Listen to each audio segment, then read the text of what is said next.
My wife and I did something a little crazy, or seemed crazy to everybody around us. We spent 18 months in full-time silent retreat. A lot of it as part of a study called the Shamatha Project, which was the first major long-term study on the effects of meditation. There was an article by Daniel Goleman, who I was familiar with as a thought leader in the business world. He'd written a book called Emotional Intelligence, which brought that concept into the mainstream. And he'd written an article tucked in the middle of the science section of the New York Times in 2003. And it was one of these amazing things because it was kind of quiet and didn't have a big headline or anything. But if the science that it was describing was right, the premise was really profound. And the gist of it was that this mental training, what we in the West think of as mental training, in the East they think of training as the heart and the mind, because they think of it as one thing, is really powerful in ways that we haven't understood before. And that it's something that's missing in our culture in a lot of ways. We're a culture built on distraction and doing, and a lot of it's great, but the pendulum's maybe swung a little far wide. Mm-hmm. And there's a place for actually training the heart and the mind, the way we train our body.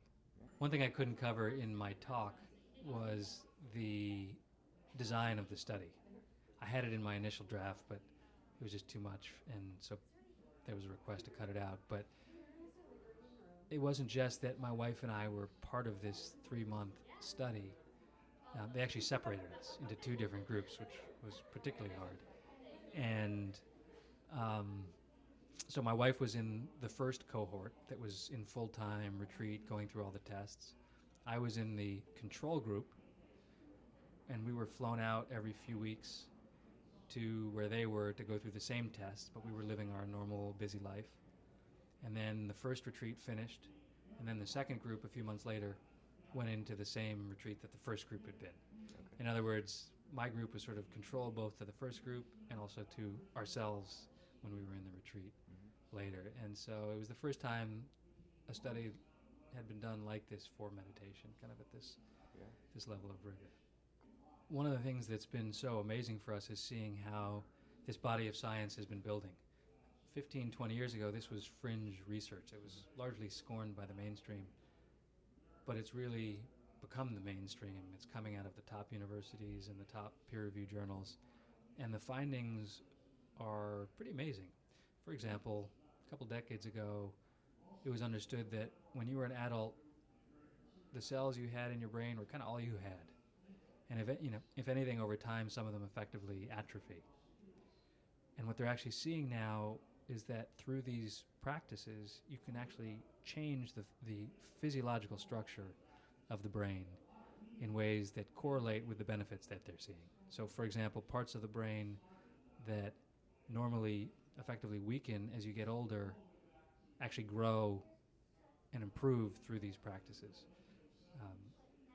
They show physiological changes like reduction in cortisol levels, which is the stress hormone that has a number of negative effects.